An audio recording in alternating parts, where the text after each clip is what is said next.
Curtis Davies joining us. How big is the sense of regret there? It's massive. I think when you concede an equaliser that late on in the game, it feels like a defeat. It would have been a great 3 points for us. Only our second of the season away from home it would have been, and it would have gave us a little bit of daylight between the teams below us. But I think going into any away game this season, a point is what you take beforehand, and we need to take the positives out of this game. To be fair, you hadn't really given them a sniff until that sort of late goal. What happened on the goal?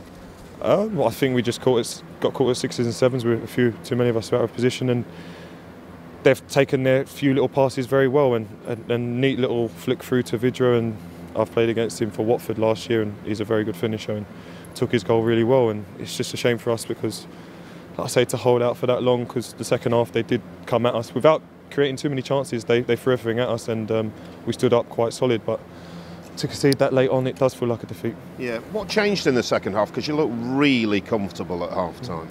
I think they must have got to kick up the backside in the changing room. I think the manager, the standing manager, sort of had nothing to lose because he doesn't know obviously if he's going to get the job or not, and he's probably said to the players, listen, we've got nothing to lose, we want to win this game. And they brought on Berahino, who's going to stretch us a bit more that way as well. And they both, like I say, once Shane Long and Berahino were stretching us that way, it created the spaces for Sessegnon to get on it, and like I say, once Vidra had come on it, he was getting on it. So they went all out attack, and they kept knocking at the door without creating too much, and then late on they have got the goal that some people will say they merited, but for us I don't think so. Yeah. In terms of possession, maybe they had a lot of possession second half, didn't they? Yeah. Without really getting through. Exactly, that's it. I think possession is nothing, because I think I looked at a stat the other day when Aston Villa beat Southampton. Southampton has 77% of possession. Aston Villa scored 3 goals, won 3-2. So it means nothing in this game, and I'm just devastated regardless, because 3 points away from home and a clean sheet away from home is what we've been thriving for,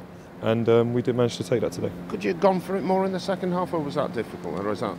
I think we could have if we managed to put our foot on it. I think too many times we were not panicking but rushing that first ball to get it into their half rather than putting our foot on it like we did in the first half, taking our time, calm, passing it a little bit to get them out of position, and then we make the kill. Second half, I don't think we've done that enough, and because of that, obviously, once we're giving it back to them, they're always on the ascendancy, and like I say, they had nothing to lose, because if they lose 2-0, I don't think their fans will really care much more. But let me into a secret here, and the listeners into a secret. Has anybody covered ground like Jake Livermore in the club? Because that first goal, he covered a lot of ground very quickly. Yeah, we was just talking about that. I think him and David Myler as well, they're both unbelievable athletes getting up and down this pitch, and what I've said, obviously, a lot of people talk about Tom and the limelight Tom gets. I think that's because of the cultured passer he is of a ball, and the way he deals with things. He plays at his own pace, but I don't think Tom would be able to do that job without the players like Jake. He covers every blade of grass, and I think he was fantastic today, making great tackles. And I think the way he plays, regardless of his goal, the way he plays, if he didn't play the way he did, then I don't think Tom would be able to do what he does. So he's a great addition, and like I say, we're just hoping to keep him for the rest of the season. You enjoy it here today against one of your former clubs? No, not now. Like I say, I left here 6 years ago. It's like I say, I've got a lot of good memories here, but that was very long ago, and obviously the fans are a little bitter still. There's still a little bit of banter going on the sideline, but I wanted the win, regardless of who it was against. The fact that, like I say, we went 85 minutes 1-0 up, and they equalised. That was devastating, regardless of it being against West Brom. But it's always good to come back to these places and see the stand that I paid for. So you did make a big profit for them, didn't you? Yeah. So no, I always joke about that when I come back. But it's good to be back, and like I say, it's more so to see the staff and that. But the team, other than Zoltan Giro's shirt, I've got. I've not really played with any of them, so it's good. Final one, looking ahead, Santa's brought everybody in Hull a cracking Christmas present, Man United on Boxing Day. Quick thought ahead to that?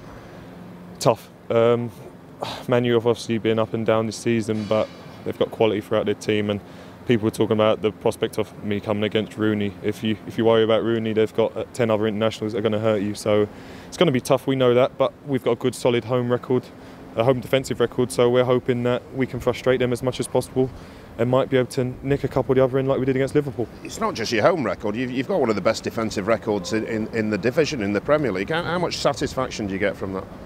It is good, but we're not getting much from it, to be honest. It's all good saying we've got one of the best defensive records, but you're only as good as your strikers, as they always say, and that's no disrespect to our strikers. Yeah. But if, like I say, we can try and keep clean sheets as much as we can, but like I say, if we'd maybe gone for it a little bit more in the second half, we might have been able to score a couple more goals.